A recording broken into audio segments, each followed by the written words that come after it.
1969 அப்புறமே எப்போ கட்சி அவங்க கைக்கு வந்ததோ,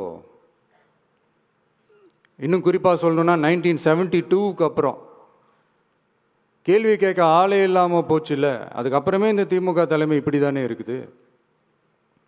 சுப்ரீம் கோர்ட் சொன்னதோட மட்டும் இல்லை, நிஜத்திலும் இன்னைக்கு மக்களுக்கு இந்த கவர்மெண்ட் மேலே இருக்கிற நம்பிக்கை மொத்தமாக மண்ணுக்குள் புதைந்து விட்டது.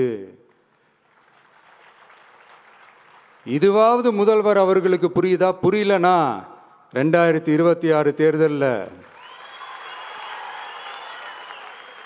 இந்த திமுக தலைமைக்கு மக்கள் இன்னும் ஆழமா அழுத்தமா புரிய வைப்பாங்க. இப்பவும் சொல்றேன், 2026 2 பேருக்கு நடுவில் தான் போட்டியே. ஒன்று, இன்னொன்று